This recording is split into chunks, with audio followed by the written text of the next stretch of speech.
Assalamualaikum warahmatullahi wabarakatuh. Bismillahirrahmanirrahim. Alhamdulillahilladzi ja'alana minan nasihin wa afhamana min ulumil ulama'ir rasikhin. Allahumma shalli wa sallim ala sayyidina wa maulana Muhammadin wa ala alihi wa ashabihi ajma'in. Amma ba'd. Rabbi shrah li sadri wa yassir li amri wahlul 'uqdatam min lisani yafqahu qawli.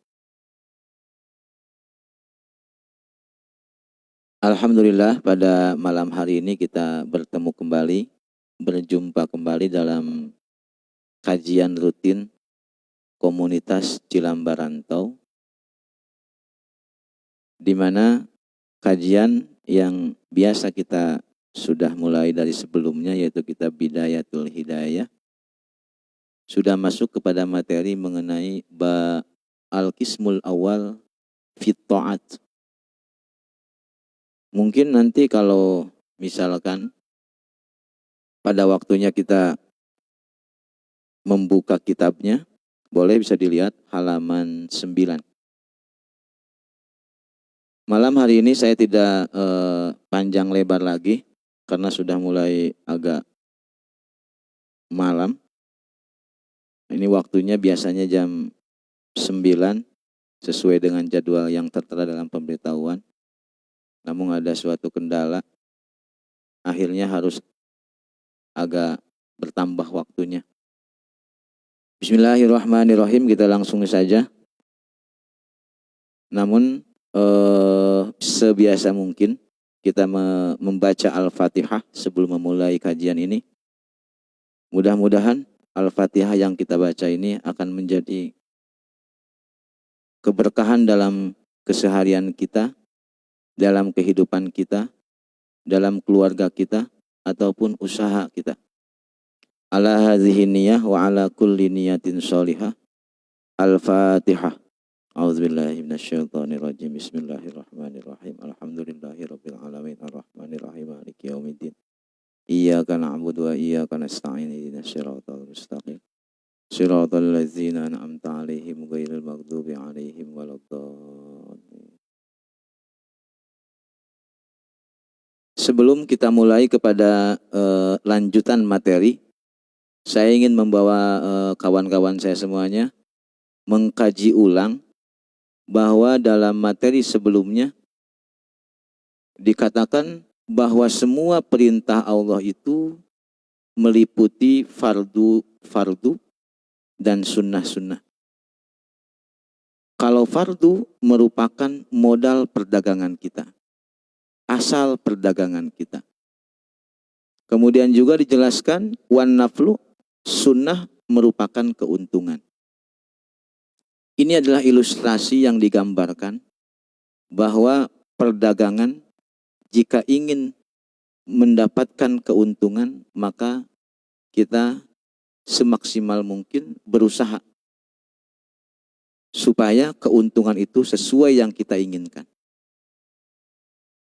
Dalam ibadah kita di dunia ini sama seperti itu. Orang hidup di dunia diibaratkan orang yang berdagang dengan amalnya, berdagang dengan kebaikannya. Sehingga di dunia ini semua orang berlomba-lomba dalam kebaikan dengan melaksanakan fardu-fardunya. Jika menginginkan keuntungan yang besar, entah itu di dunia atau di akhirat, maka sholat sunnah atau kesunahan itulah merupakan tambahan atau keuntungan yang akan menyelamatkan kita di dunia, juga menyelamatkan kita di akhirat. Begitu. Terus sebelumnya juga saya ini sebenarnya banyak keinginan, tapi saya tahan juga. Maaf kalau malam ini saya tidak mengucapkan selamat apa-apa. Ya, saya ini mengucapkan apa malam hari ini. Yang penting kita malam hari ini mengisi waktu dengan membaca kitab Bidayatul Hidayah, gitu. Biar di penghujung akhir tahun ini Allah senantiasa mengisi hari-hari kita dengan tholabul ilmi. mengisi hidup kita dengan keberkahan. Kemudian juga mencari ilmu diberikan keterbukaan semuanya. Orang yang mencari kehidupan diberikan kemurahan ibadah, kemurahan rezeki, kemudian juga kelapangan semuanya. Yang akhirnya kita selamat di dunia dan selamat di akhirat. Hadirin jamaah KCR atau komunitas Cilambar Rantau atau siapapun hamba-hamba Allah. Zaman sekarang ini memang kalau yang saya pernah mendengar langsung dari Habib Ali yang di Cieuih atau di Kuningan, saya masih terngiang sampai sekarang. Beliau ini seorang wali. Allah memanggil di usia mudanya. Saya masih ingat bahwa beliau mengatakan, la ya'ti zaman illa wallazi ba'dahu syarrun minhu. Saya ulang lagi bahasanya. La ya'ti zaman illa wallazi ba'dahu syarrun minhu. La ya'ti zaman, tidak akan datang sebuah masa, sebuah zaman. Illa wallazi ba'dahu syarrun minhu. Kecuali zaman yang akan datang itu akan lebih rusak, akan lebih parah, akan semuanya menjadi fitnah. Ternyata sekarang kita diadakan di zaman sekarang sudah banyak fitnah-fitnah, cobaan-cobaan, keadaan-keadaan yang mencoba kita untuk semakin mawas diri supaya selamat di dunia dan akhirat. Karena kalau kita perhatikan, Masya Allah, zaman sekarang ini orang mencari ilmu sudah susah. Ari bayarna nya kan gitu. Ari bayarna uhun bayar gitu. Ari sakolana henteu kan gitu. Ari sakolana teu, ari bayarna kudu gitu kan. Ari zaman ayeuna godaan-godaan, fitnah-fitnah semuanya sudah nampak di depan mata. Apa yang kita pilih silahkan. Mau milih yang mana? Semuanya sudah nyata. Gitu. Kebenaran sudah nyata. Kemudian juga keburukan sudah nyata. Dan saya katakan pada malam hari ini adalah jalan yang paling aman untuk kita pakai. Jalan tolabul ilmilah jalan yang paling baik. Jalan sebagai tolok ukur masa depan kita. Biar nanti manusia ke depannya itu punya patokan dalam hidupnya, tidak mudah terombang-ambing oleh zaman. Begitu. Kita lanjutkan. Bismillahirrahmanirrahim. Mengenai kajian yang biasa kita baca. Fa'lam. Ini kemarin sampai kalimat tusbihu min hini tusbihu ila hini tumsi. Fa'lam annallaha ta'ala mutli'un ala domirika. Fa'lam, dan ketahuilah. Kalau pakai olehmu mangga silahkan. Karena kalimat i'lam ini fi'il amar. Alima ya'lamu i'lam. Begitu. Jadi kalau fi'il amar itu harus menggunakan kamu. Kalau orang Jawa bilang sira. Fa'lam mangka ngaweruhi siro. Gitu, atau sira mangga. Kalau orang Sunda bilang maka anjeun kedah terang. Annallaha ta'ala, sesungguhnya Allah Ta'ala, mutli'un, itu maha mengetahui, ala domirika, apa yang ada di dalam hati kita. Kadang manusia suka punya perasaan bahwa Allah tidak melihat dalam kondisi kita tersembunyi. Padahal orang tauhid bilang dina batu hideung poek mongkleng, ya. Dina poek pisan Allah tetap akan melihat apa yang dilakukan oleh manusia. Apalagi hanya sebuah hati yang Allah sendiri pembuatnya, Allah sendiri penciptanya. Kalau Allah penciptanya, sudah barang tentu apa yang ada di dalamnya, apapun itu, Allah akan tahu. Dan inilah modal besar buat kita. Supaya nanti apa yang ada dalam diri kita, senantiasa kita langsung memperhatikan. Jangan sampai melewati batas. Karena ini agama. Agama mengatakan bahwa sesungguhnya Allah mengetahui apa yang ada dalam hati kita. Entah itu kebaikan ataupun keburukan. Begitu. Tapi ini kalau saya baca di kitab. Kalau yang saya baca di kitab, kalau misalkan hati kita berniat melakukan kebaikan, sebelum mengerjakan saja, Allah sudah tulis pahalanya. Allah sudah kasih pahalanya. Dan kalau keburukan,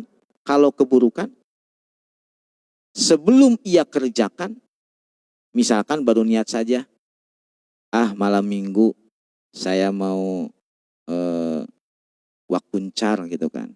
Kalau ini ya, wakuncar itu waktu kunjung pacar begitu ya. Malam minggu saya mau wakuncar katanya gitu. Itu baru niat saja, itu belum dituliskan. Baru kalau nanti sudah berangkat dan bertemu dengan doi gitu kan, atau siapa dia gerangannya, itu baru dituliskan. Oh ini maksiat. Kalau masih niat saja, itu tidak akan ditulis, tapi jangan dibiasai. Khawatirnya keburukan yang sedikit demi sedikit itu akan menjadi bukit. Yang akhirnya kalau dalam hadis bilang bahwa dalam diri manusia itu ada yang disebut arwan. Arwan itu yang kalau orang Sunda bilang atau bahasa Indonesianya karat. Dalam tubuh manusia ini ada yang disebut hati. Yang mana hati ini akan terkena karat, dan karat itu tergantung dengan perbuatannya yang disebut maksiat. Saya katakan begini. Iza aznaba, jika seorang manusia melakukan dosa, Allah kasih tanda yang dalam bahasa Arabnya namanya nuktah. Nuktah ini tanda titik hitam, yaitu yang disebut karat itu. Semakin banyak keburukan yang dia lakukan, akan semakin menambah kehitaman hati kita. Ini kalau orang Sunda bilang poek hate, atau sudah tidak menerima kebaikan gitu. Apa caranya? Bagaimana supaya karat itu akan hilang? Dalam hadis dikatakan istaghfiru, perbanyaklah beristighfar atau bertaubat kepada Allah minimal dengan mengucapkan astaghfirullahalazim. Tapi kalau dalam kitab Sulam Taufik tidak cukup dengan hanya istighfar, karena syaratnya harus meninggalkan seketika keburukan itu. Kemudian juga tidak ada niat untuk mengulangi. Dan terakhir dia beristighfar sebanyak-banyaknya kalau dia ingin disebut taubatnya taubat nasuha. Ya. Ini jadi itu bagi orang-orang yang memang ingin memperbaiki hatinya supaya nanti Allah hatinya itu senantiasa dalam peliharaan Allah dan jangan sampai kita ini melewati batasan-batasan Allah. Karena memang begini, agama ini ya, agama. Kalau orang suka ada yang ngomong begini, segala wae ngatur segala, kumacek urang wae sholat mah sana gitu. Kudu segala, kudu make koko segala, make peci segala, sholatnya sana gitu. Orang kadang mudah seperti itu. Ada lagi yang bilang begini, perasaan baru tadi deh saya sholat, sekarang udah denger lagi azan, ini seakan-akan beban. Agama itu menjadi beban dalam hidupnya. Ada lagi, ada orang yang minta sumbangan buat pesantren, buat masjid, buat anak yatim, atau kepedulian-kepedulian sosial yang lainnya. Ini orang kerjanya minta aja deh tiap bulan, sampai checklist segala katanya. Begitu. Ini ibadah-ibadah seperti inilah yang sebenarnya bukan beban, tapi dijadikan beban dalam hidupnya. Kalau kita melihat pengertian agama, agama itu adalah pembatas. Membatasi ruang gerak manusia supaya jangan sampai melewati batasan-batasan tersebut. Jadi agama ini adalah tujuannya membatasi manusia supaya semakin terarah dalam hidupnya. Karena kalau tidak ada agama, manusia akan semakin liar dalam hidupnya. Coba kalau misalkan agama tidak melarang membunuh, misalkan manusia tidak dilarang oleh agama untuk membunuh, niscaya pembunuhan akan terjadi setiap waktu. Kemudian juga, kalau misalkan agama tidak melarang mencuri, niscaya pencurian akan terjadi setiap waktu. Dan manusia akan mudah mengambil harta orang lain. Tapi fungsi agama adalah membatasi ruang gerak manusia supaya semakin terarah sesuai dengan arahan Rasulullah, kemudian malaikat Jibril yang dianjurkan oleh Allah Subhanahu wa taala. Jadi, kalau kita lihat di sini bahwa sesungguhnya Allah Maha mengetahui apa yang ada dalam hati kita, begitu. Kemudian juga wa musyrifun ala zahirika wa batinika. Allah itu mengetahui, melihat zahir dan batin kita. Zahir dan batin kita ini adalah dua komponen manusia. Dua komponen manusia yang sengaja Allah buatkan sebagai bentuk kesempurnaan manusia. Nah, kalau manusia tidak ada batinnya, itu sudah tidak dianggap lagi manusia. Kalau orang ada batinnya saja, tidak ada zahirnya, itu namanya orang yang sudah meninggal. Sehingga zahir dan batin ini harus senantiasa sinkron, berbarengan dalam hal apapun. Dalam sholat kita, puasa kita, semua ibadah-ibadah, amalan-amalan entah itu fardu ataupun sunnah, ini harus berbarengan. Makanya kalau saya baca di kitab, orang kalau sholat, ini sholat fardu. Karena kita sedang membahas sholat fardu dan sholat sunnah. Orang kalau bisa dan mampu untuk berdiri, maka berdiri itu adalah sebuah kewajiban dalam sholat kita. Di dalam sholat fardu. Tapi di dalam sholat sunnah, misalkan sholat qobliyah, ba'diyah, sambil duduk pun tidaklah mengapa. Sekalipun mampu untuk berdiri. Tapi pahalanya akan separuh daripada dari separuh sebiasanya. Karena dia mampu berdiri, tapi dalam sholat sunnah ada kemurahan, boleh sambil duduk. Ya, ini dalam kitab dikatakan seperti itu, asal nanti pahalanya separuh dari orang yang berdiri, begitu. Jadi Allah itu maha mengetahui zahir dan batin kita.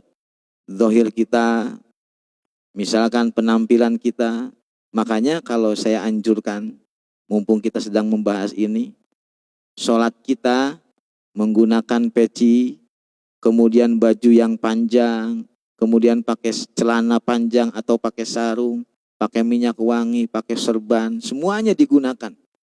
Itu adalah bentuk-bentuk zahir kita yang kita persembahkan kepada Allah, sang pemberi nikmat itu. Batin kita harus senantiasa hadir dan diisi dengan sifat-sifat yang terpuji.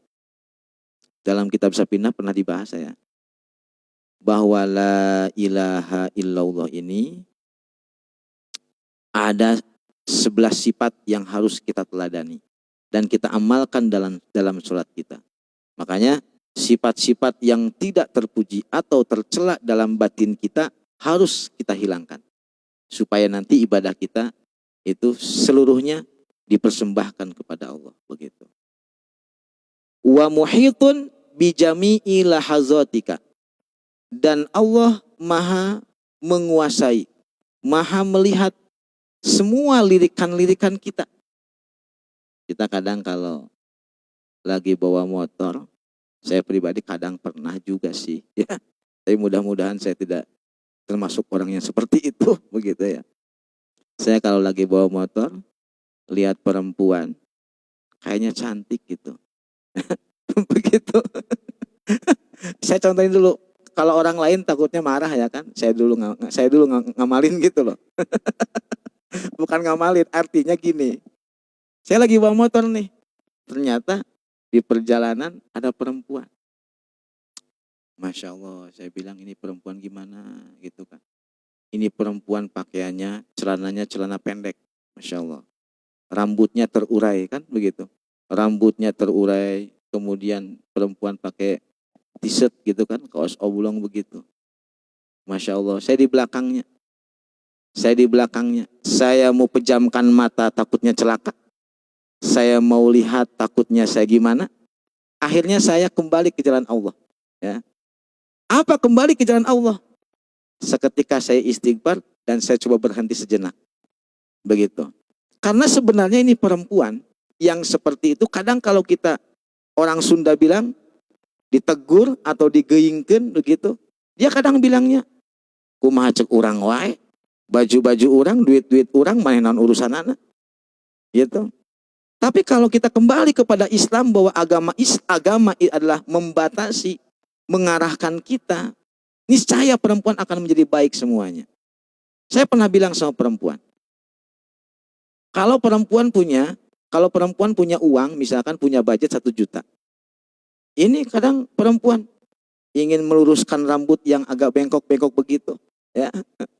Perempuan ingin meluruskan, orang Sunda bilang ngabonding gitu kan. Bonding ya. Ribonding apa bonding? Ya ngaribon ya kan begitu. Hayang ngalempengkeun. Kalau saya sarankan ini, karena yang namanya perempuan kalau ingin meluruskan rambutnya, sementara rambut adalah pemberian dari Allah, alangkah sayangnya perempuan tersebut. Misalkan kalau kita yang standar murah di kampung saya, ingin meluruskan rambut pakai catok gitu, atau pakai centong begitu, ya harganya 300.000. Ya, 300.000 loh. Berarti kalau kita punya uang 1 juta, itu baru meluruskan saja sudah 300.000, tinggal 700.000. Belum perawatan, ya kan? Perawatannya Masya Allah, belum samponya.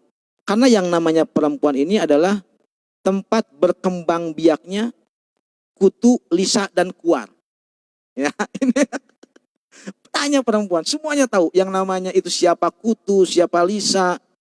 Lisa Natalia ya, bukan? Ya, atau kuarwati ya kan? Gitu.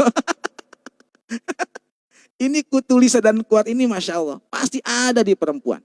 Makanya kalau dulu saya waktu kecil suka ada ibu-ibu yang cakles begitu di hadapan imah, itu memang begitu. Tapi kalau perempuan yang bisa cerdas otaknya, coba uang 1 juta dia belikan kerudung. Dia belikan kerudung, tutuplah rambutnya dengan hijab, dengan kerudung. Akhirnya kekurangan perempuan itu akan segera tertutupi. Dan itu kekurangannya ditutupi oleh Allah karena dia mengikuti agama yang membatasi ruang geraknya. Tapi kalau misalkan mau maksain, ini uang tinggal 700.000 nih. Belum buat perawatan, samponya, kemudian apalagi olesannya begitu kan. Belum beli catoknya, kan begitu. Belum yang lain-lainnya. Itu tabungan tinggal 300.000. Belum nanti seminggu sudah bengkok lagi, nangis sama mamanya. Minta dilurusin lagi. Ini. Jadi kalau saya katakan kembalilah ke jalan agama. Kembalilah ke jalan Islam. Karena Islam tidak pernah merugikan. Justru Islam menguntungkan. Jika mendapati perempuan yang tertutupi semuanya, ini adalah perempuan yang dijaga oleh Allah. Ini perempuan yang dipelihara oleh Allah. Begitu. Akhirnya ketombe nggak kelihatan. Lisa nggak kelihatan. Kutu nggak kelihatan. Kuar juga nggak kelihatan. Begitu. Makanya saya anjurkan, mumpung kita sama-sama minta berkah dari pengarang kitab ini, mudah-mudahan senantiasa kehidupan kita ini selalu dalam ajaran-ajaran agama sebagai arahan hidup kita. Terus wa khotorotika wa khotowatika, semua lintasan hati kita Allah Maha tahu. Lintasan hati kita. Baru saja kita bilang begini, di belakang sudah bilang beda lagi. Baru saja niat begini, belok sebentar sudah niatnya beda lagi. Lintasan-lintasan hati kita Allah Maha tahu. Dan tidak ada satupun yang luput daripada Allah. Semuanya Allah tahu. Ya, jangan menganggap bahwa Allah ini tidak tahu semua perbuatan zahir, batin, dan semuanya. Wa annaka fi mukhalatatika wa khalawatika mutaraddidun baina yadaihi. Terus gini katanya dalam ini. Orang kalau dalam bergaul ya, fi mukhalatatika. Dalam pergaulan kita, dalam kesendirian kita, mutaraddidun baina yadaihi, itu senantiasa dalam pengawasan Allah. Ini benar-benar kitab ini mengingatkan saya. Mengingatkan saya karena kadang manusia selalu berbuat keburukan. Dia tahu sebenarnya. Dia sebenarnya tahu Allah melihat kita. Cuma kadang kita ini dijebak oleh keadaan karena perkumpulan kita. Atau karena luput, kita sudah terlalu banyak dosa yang akhirnya mengabaikan pesan-pesan Allah yang mengingatkan pada waktu itu. Misalkan kita lagi sendiri, atau lagi bersembunyi, tidak ada orang yang tahu menurut pandangan kita. Yang akhirnya kita berbuat tidak. Yang berbuat tidak sesuai dengan anggapan manusia, tidak sesuai dengan aturan Allah Subhanahu wa taala. Ini orang sebenarnya tahu. Coba kalau kembali kepada Allah. Dia tahu apa yang dia lakukan. Allah tahu yang manusia lakukan. Semuanya itu. Bahwa tidak ada pekerjaan yang luput daripada Allah. Sampai hal apapun, entah itu dalam bersendirian atau dalam perkumpulan, ini adalah sebuah aturan yang harus kita tanamkan dalam hati kita. Biar nanti hati kita bersih dalam waktu ke waktu. Ya. Kalau kitab ini memang bahasnya seperti ini. Bahasanya. Dulu ada begini. Seorang ulama ini memang mungkin namanya juga manusia. Ya. Seorang ulama ini pada suatu hari begitu. Pada suatu hari berjalan di sebuah perjalanan. Kemudian ulama ini ditanya. Kata orang itu, "Wahai ulama," begitu. "Kenapa begitu? Kenapa doa saya tidak terkabulkan?" Gitu. Ulama ini tanya. Kenapa doa saya tidak dikabulkan oleh Allah? Padahal saya doanya dari tiap waktu doa terus, minta sama Allah. Ya. Kenapa doa saya tidak pernah dikabulkan? Kata ulama tersebut mengatakan, kalau saya nggak salah, ini Ibrahim bin Adham. Ibrahim bin Adham ini mengatakan bahwa orang yang tertolak doanya atau orang yang belum dikabulkan doanya, ini karena ada beberapa sebab begitu. Ada sebab-sebab yang dimana manusia ini tidak sadar bahwa dia sendiri sedang menutupi doanya, begitu. Sedang menutupi doanya.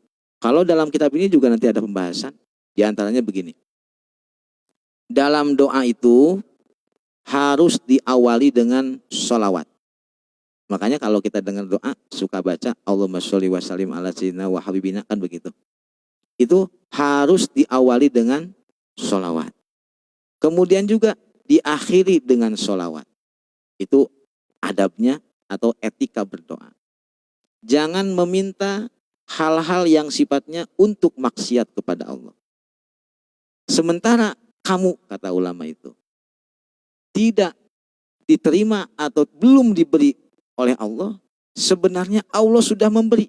Cuman kamu tidak sadar.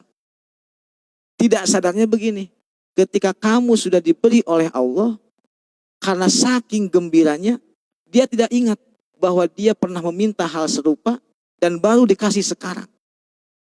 Kadang kan begini, kalau manusia itu kalau dia lagi tidak punya, dia ingat. Tapi kalau sedang punya, tidak ingat. Bahwa itulah permintaan yang dulu dia inginkan. Akhirnya apa yang dia terima itu sebenarnya sudah dikasih. Hanya dia tidak sadar pemberian itu. Model kieu cek Sunda nama. Ya Allah, saya minta misalkan, saya minta rezeki yang banyak ya Allah. Saya minta rezeki yang banyak.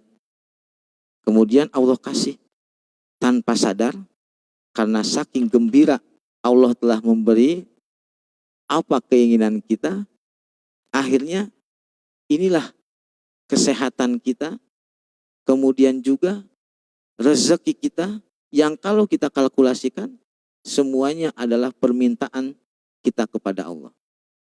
Yang akhirnya kalau misalkan dalam hati kita meniadakan pemberian itu, inilah yang dikatakan Allah seakan-akan belum memberikan doa-doa kita. Begitu, makanya kalau ulama biasakan mencermati hati kita. Biasakan mengingat diri kita. Jangan-jangan inilah permintaan Allah yang pas buat kita. Begitu. Kalau dulu saya waktu masih bujangan, ya Allah saya minta perempuan yang cantik ya Allah, kan begitu ya. Seperti Agnes Monica misalkan, ya. Atau siapa lagi gitu ya.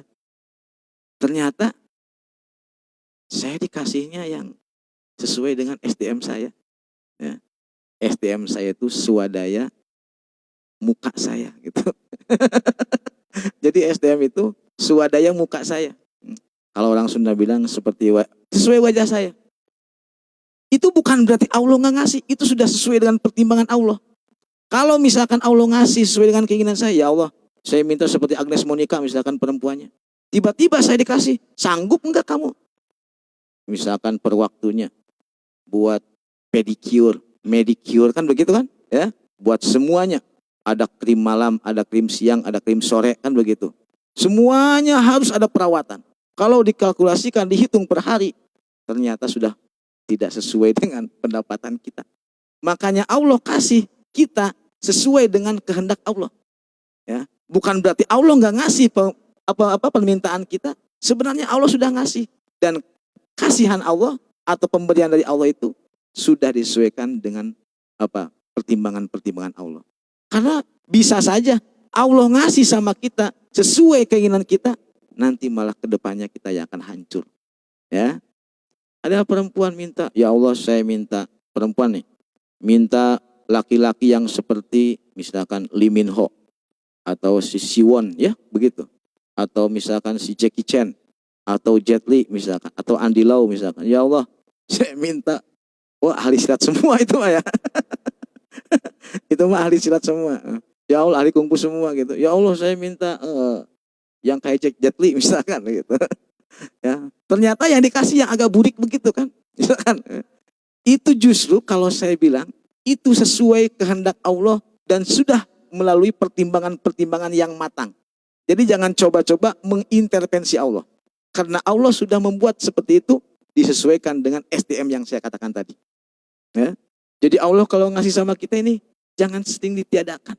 Sebenarnya Allah sudah kasih semua keinginan kita, cuman kita terlalu jauh menginginkannya. Terlalu banyak menginginkannya, seakan-akan Allah belum ngasih sama kita. Ya. Makanya kalau orang yang ridho terhadap pemberian dari Allah, semuanya akan bahagia. Ya. Makanya saya suka membayangkan. Dulu saya mengidolakan Titi Dewi Jayanti sebenarnya. Sama si siapa itu? Sophia Latjuba. Oh. misalkan saya, idola saya ya enggak begitu juga sih. Ya. Cuman maksudnya ada orang yang bilang begitu. Kalau dikasih Sophia Latjuba mau bagaimana? Ya. Sementara wajahnya yang nggak cocok begitu. Dompetnya juga nggak cocok. Akhirnya kita hanya jadi bahan bulian. Gening rubiahna gelis. Melet ieu mah jiga teh kan gitu. Akhirnya menjadi bahan-bahan fitnah dalam kehidupan kita. Keseharian kita. Tidak terlalu pede dalam keseharian kita. Makanya semua pemberian dari Allah adalah yang terbaik. Ya, kalau orang bilang begini lagi. Saya mencari yang sempurna. Ini kurang tepat juga.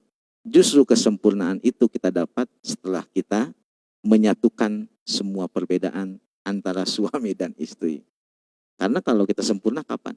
Bahkan gini lagi. Ini saya sedikit ya. Masih ada waktunya ya? Masih ada waktunya? Masih ya? Begini. Dalam kitab Naso Ihul Ibad. Ini saya bacakan nih. Saya biar nanti ada semacam tambahan-tambahan. min makayidis syayatin atau min makayidis syaiton. Termasuk tipu daya setan adalah orang yang suka atau ingin beramal sampai dia meninggalkan amal karena merasa belum sempurna. Artinya dia ingin sempurna dulu. Gitu. Termasuk kena perangkap setan adalah orang yang beramal atau orang yang nunggu beramal, nunggu sempurna. Ini termasuk orang yang terkena jebakan setan atau tipu daya setan. Saya mah nggak mau pakai kerudung dulu deh. Saya mah pengen yang nanti kalau udah bener-bener siap, udah tobat, udah begini. Kalau sekarang mah enggak deh, saya tahan dulu. Saya sedekahnya nanti deh kalau misalkan saya udah punya uang banyak gitu atau bagaimana. Saya sholat sunnahnya nanti aja deh kalau misalkan begini-begini. Nungguin sempurna dulu. Ini orang-orang yang demikian itu kalau dalam kitab Nasoihul Ibad termasuk orang-orang yang terkena tipu daya setan. Terus gini lagi, karena manusia kalau misalkan selalu menunggu kesempurnaan, akhirnya dia akan lama-kelamaan meninggalkan amalan itu. Akhirnya terus meninggalkan. Kalau orang yang terus meninggalkan, itu orang yang sudah benar-benar istigol dengan keburukannya. Akhirnya dia akan menjadi pengangguran daripada berbuat amal. Orang lain sudah banyak berbuat amal, dia masih menunggu sempurna. Terus bagaimana solusinya? Kalau kita ingin beribadah, jangan nunggu sempurna. Lanjutkan dari sekarang dengan kekurangannya.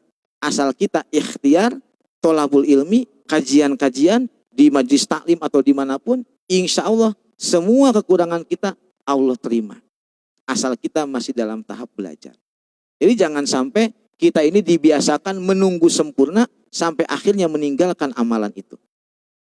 Kerjakan semuanya ibadah dengan kekurangannya, Allah Maha tahu. Karena ibadah-ibadah itu manusia zaman sekarang berat untuk melaksanakan kesempurnaan. Begitu. Zaman sekarang ini sholat insya Allah asal ulah nambahan rokaat, lohor jadi 5 rokaat ulah itu pedah kerkenteng aing sholatna 5 rokaat pedah kerkenteng 5 rokaat aing tah sholat baheula mah cenah gitu. Lohor asar misalkan genep rokaat misalkan. Ada ali maghrib mah sedekah maghrib masuk loba ganjaranna cenah gitu. Subuh 3 rokaat misalkan. Itu sudah melampaui batasan-batasan. Karena Allah Subhanahu wa taala walaupun begitu tetap sayang sama kita. Allah itu tidak rela sebenarnya. Allah itu enggak rela dan enggak suka membawa manusia dalam kehancuran. Hanya diri kita saja yang membuat kita hancur. Allah sebenarnya sayang sama kita. Kita dulu waktu semenjak lahir, waktu di perut ibu kita, saya mengingatkan, ini waktu dulu kita di perut ibu kita ini hanya mengandalkan satu saluran, yaitu udel kita. Ini adalah jalan satu-satunya untuk kehidupan kita. Asupan semuanya dari satu lubang itu, dari satu jalur itu.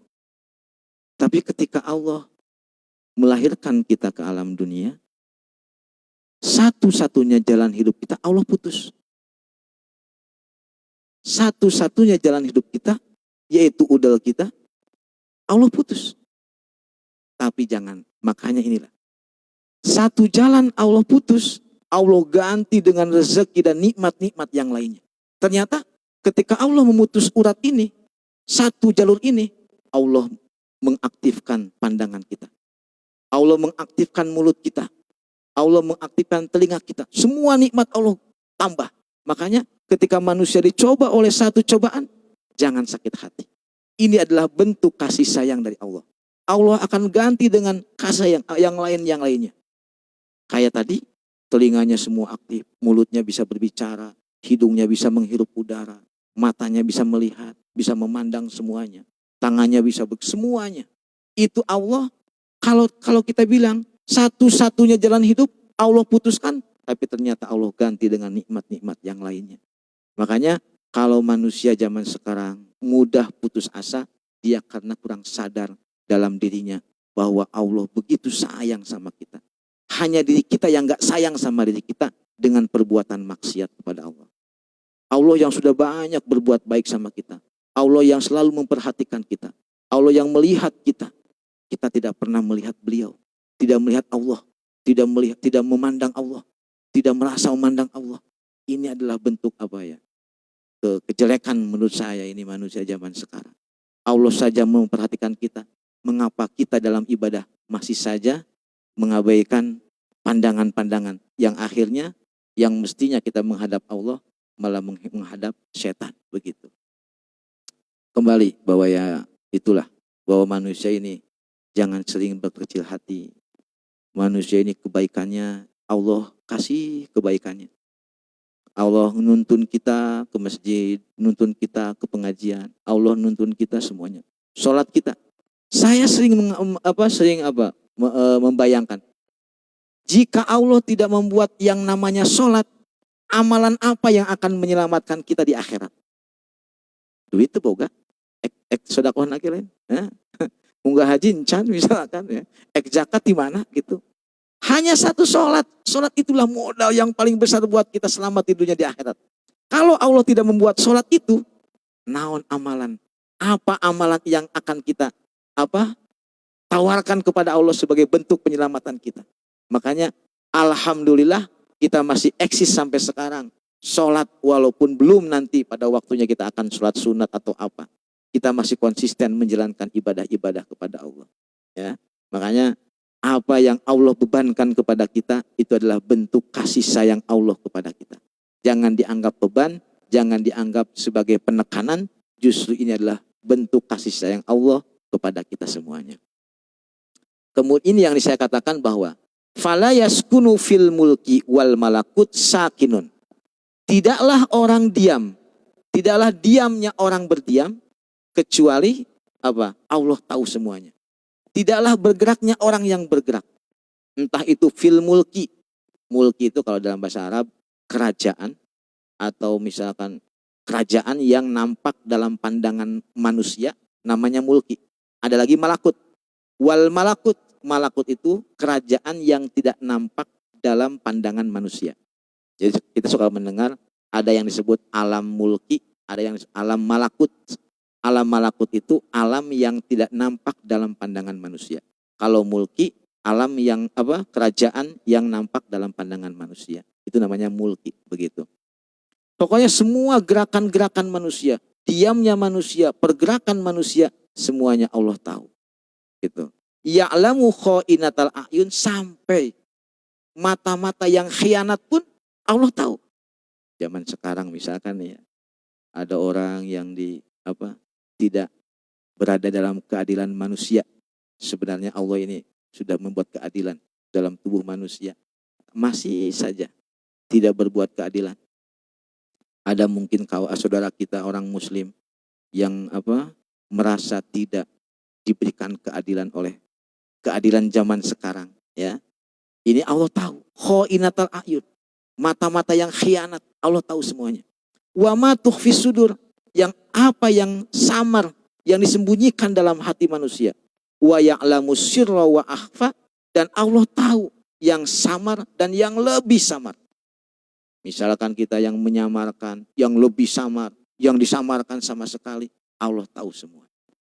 Makanya ini i'tiqad ahlus sunnah wal jamaah, kita senantiasa menempelkan, menginstal hal-hal yang demikian ini dalam hati kita, supaya semua pergerakan dan kehidupan kita ini jangan sampai lepas dari Allah. Karena jalan yang baik adalah mengikuti jalan-jalan yang dicontohkan oleh para ulama. Kemudian ini saya sedikit ya, dalam kitab ini saya tambahkan bahwa manusia kadang suka terkena godaan, begitu ya. Manusia ini suka terkena cobaan yang akhirnya dia sampai melalaikan perintah-perintah Allah. Kalau sahabat Umar bin Khattab mengingatkan manusia ini dengan caranya, begitupun Abu Bakar Siddiq, juga Ali bin Abi Thalib dan sahabat-sahabat yang lainnya. manusia ini katanya gini, apalagi Imam Ghazali. Imam Ghazali begini, kata Imam Ghazali. Kata Imam Ghazali, kalau manusia tahu bahwa Allah yang menciptakan, bahwa Allah yang mengatur, niscaya manusia tidak akan mengatur diri sendiri. Artinya apa? Bukan berarti kita nggak boleh memanage hidup kita, bukan. Kita tetap harus punya keyakinan bahwa semua pengaturan adalah ada di tangan Allah. Tapi kadang manusia suka memaksakan kehendaknya, yang sebenarnya pemaksaan itulah yang menjadikan manusia semakin sengsara dalam hidupnya. Karena sesuatu yang dipaksakan hasilnya tidak akan maksimal. Begitu. Sesuatu yang dipaksakan hasilnya tidak akan maksimal. Ini. Imam Ghazali bilang, manusia kalau tahu Allah, bahwa Allah yang menciptakanmu, bahwa Allah yang mengaturmu, niscaya manusia tidak akan mengatur diri sendiri. Justru percayakanlah sama Allah yang mengaturnya. Manusia tinggal melaksanakan perintah-perintahnya. Biar Allah bagian memberikan rezekinya. Sekarang manusia bagian ikhtiarnya. Allah yang memberikan rezekinya, manusia yang menyerahkan ikhtiarnya. Apapun itu, manusia sudah diatur semuanya. Di apa? Di zaman azalinya, manusia akan seperti itu. Begitu. Jamaah KCR yang saya muliakan, ini untuk terakhir ya, di pertemuan malam hari ini saya bacakan dalam hadis, iza aradallahu bil abdi, ketika Allah menghendaki, bil abdi terhadap seorang hamba atau manusia, khairan, jika manusia atau seorang hamba dikehendaki baik oleh Allah, saqo ilaihi, maka akan Allah giring gitu, mayyazkuruhu, kepada orang yang ketika dia lupa akan diingatkan kepada Allah. Jadi kalau orang ketika sudah mulai lupa kemudian dia ingat kepada Allah, ini berarti orang yang dikehendaki baik oleh Allah. Wa idza arada bihi syarran, dan ketika manusia dikehendaki buruk oleh Allah, saqo ilaihi jalisusuin, maka orang tersebut akan berkumpul dengan perkumpulan yang kurang baik. Makanya kita dari sekarang ini ya, niatkan dalam hati kita meminta kepada Allah supaya kita ini senantiasa dikumpulkan dengan orang-orang soleh di dunia.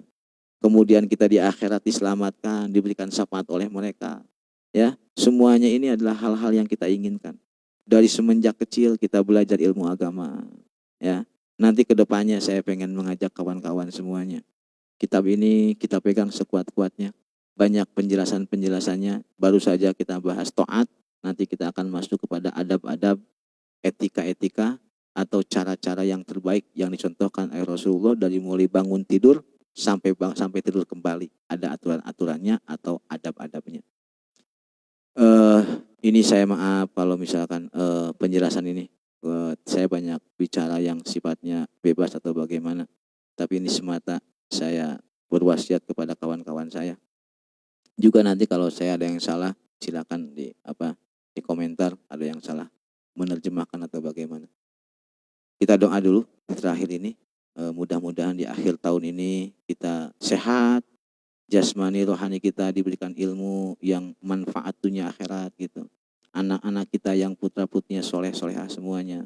Banyak rezekinya, karena rezeki ini adalah cara zaman sekarang untuk bisa beribadah kepada Allah. Zaman sekarang ini, dunia ini adalah cara untuk beribadah kepada Allah. Kalau dulu orang-orang yang dulu sebelum kita ini tanpa punya uang pun masih bisa ibadah yang lebih jauh yang kita inginkan. Semacam kita bisa umroh, bisa ibadah haji, bisa zakat, peduli kepada orang lain. Itu karena kita punya materi. Makanya zaman sekarang modal kita harus seperti itu. Begitu. Baik, kita tutup dengan doa. Allahumma sholli wa sallim wa barik ala sayyidina wa habibina wa syafi'ina wa karimina wa dukhrina maulana Muhammad wa sallim wa radina tabaraka wa ta'ala an kulli sadatina ashabi sayyidina rasulih ajma'in, amin. Bismillahirrahmanirrahim. Alhamdulillahi rabbil alamin. Hamdan yuwafi ni'amahu wa yukafi majidah. Allahumma sholli ala sayyidina Muhammadin wa ala alihi wa sahbihi wa sallim.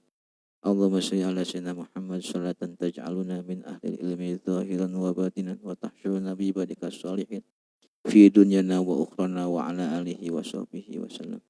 Allahumma sholli ala sayyidina Muhammad al-Fatih lima ughliqa wal khatimi lima sabaqa nasirul haqqi bil haqq wal hadi ila siratikal mustaqim wa ala alihi wa sahbihi haqqa qadrihi wa miqdarihil azim. Allahumma ij'alna wa ahlana ahlal ilmi wa ahlal khairi ya Allah, wa la taj'alna ahlal syarri wa dhari ya Allah, innaka waliyyu kulli khair wa mu'til li kulli khair ya arhamar rahimin. Rabbana hab lana min azwajina wa dhurriyyatina qurrata a'yuni waj'alna lil muttaqina imama. Rabbana atina fid dunya hasanah wa fil akhirati hasanah wa qina azabannar. Wa sallallahu ala sayyidina Muhammadin wa ala alihi wa sahbihi wa sallam. Subhana rabbika rabbil izzati amma yasifun wa salamun alal mursalin walhamdulillahi rabbil alamin. Billahi taufiq wal hidayah. Wassalamualaikum warahmatullahi wabarakatuh.